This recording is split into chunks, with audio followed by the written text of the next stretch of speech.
What is it about the Seattle Kraken?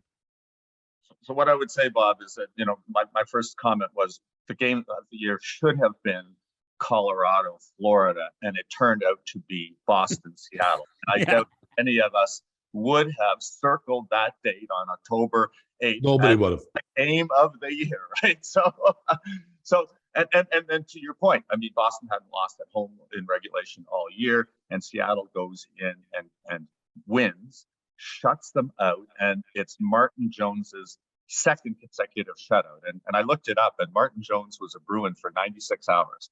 He was traded he was traded to Boston in the Milan Lucic trade, and then he was flipped to San Jose. So he went in there motivated to prove to his team that he could still play. But no, you're right. I mean, I talk to Ron Francis all the time. I profiled him in our NHL '99 series, and after we went through his whole career, we talked about what went wrong in year one and what his hopes were for year two. And this was second or third week of the season. They were in Anaheim, and he said the biggest thing about year one that they could never get right was Vegas's success in its first year had a lot to do with team building, with chemistry, with camaraderie, with a whole bunch of guys knowing each other, working for each other, those kind of intangibles that go beyond goals and assists. And he said, we never got a single team building exercise in. We had to cancel them all.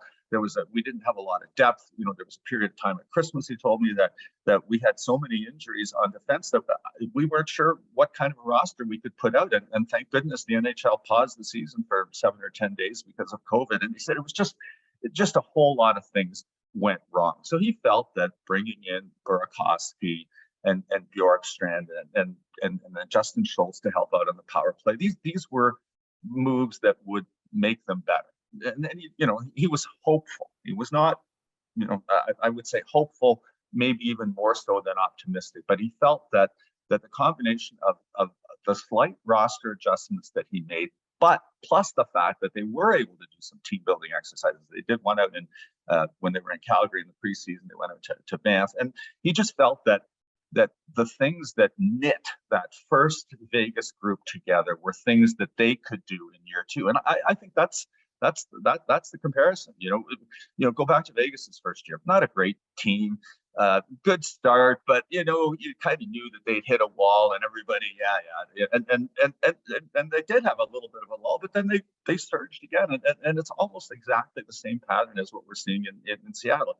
Good start, everyone's applauding them. Good job, but they're going to be the team that falls out. And then they did have a little bit of a blip there in the second quarter, and now they've won 7 in a row and 6 in a row on the road, and they're the third highest scoring team on a goals per game basis in the National Hockey League. And other than who is their best forward? It's probably Matty Beniers. And who is their second best forward? It's not like your names like McDavid and Draisaitl are exactly. We're not talking about star names.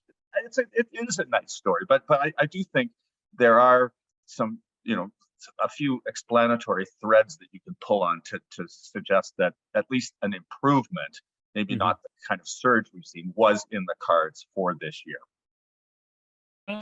What do you think, Inside? I think they're a fascinating team because it goes back to what we've been talking about with Florida and different teams, and how you react to disappointment and failure. And that was an embarrassing year. And I know there were different factors, and especially judged against what happened with Vegas, there were higher profile players that Ron Francis could have, and his staff could have taken through the expansion draft and all those kinds of things.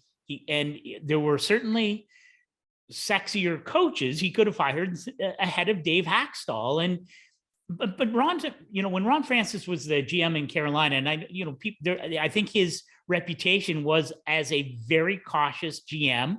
He didn't do a lot of wheeling and dealing, and times in Carolina during that time under Peter Carmona they were a budget team. They weren't a cap team. So, maybe his hands were tied, but his reputation was as a guy who maybe wasn't going to do a lot. And here he is now in his second year. And Eric's point's a great one. They didn't really do a ton to react to what was so difficult last year and disappointing. Justin Schultz is a great pickup on the back end. But really, it's still the same core of guys. Burakovsky, but it's Eberle and it's Alexiak. Jared McCann's been scoring goals. Yes. Brandon Tanev's been doing what he's supposed to do. Their defense, I tell you what, their number one defense pair of Dunn and Larson have been really good. Really Scotty. good. And would the Oilers like to have Adam Larson on the back end? I guess so. They're actually there. I was just looking while Eric was chatting, but the highest scoring 5-on-5 team in the NHL by a 10-goal spread at the midpoint. That's pretty darn good. And so that means they're getting it done by committee.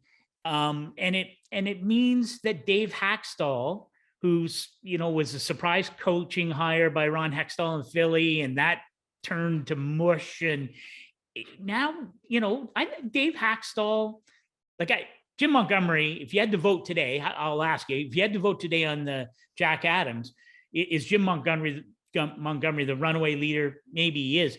I got to tell you, Dave Haxtell's got to be really darn close, given what he has done with the team. And Bob, I'm with you. I thought there was no chance this team was going to make the playoffs this year. I thought they were going to be in line for a draft lottery spot just because they hadn't made any apparent improvements. And here they are.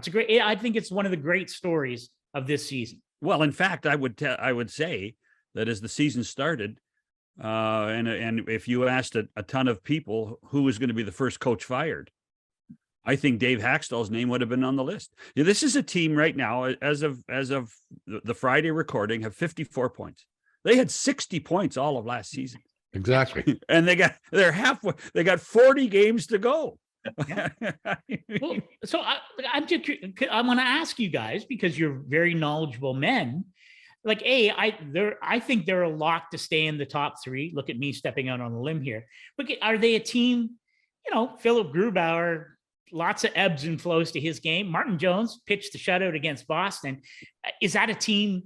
Would you pick them to beat the Kings in the first round? Could they beat Vegas in the second round? Could they beat Calgary or Edmonton because they could end up winning the division? Can they win a round or two? I don't know.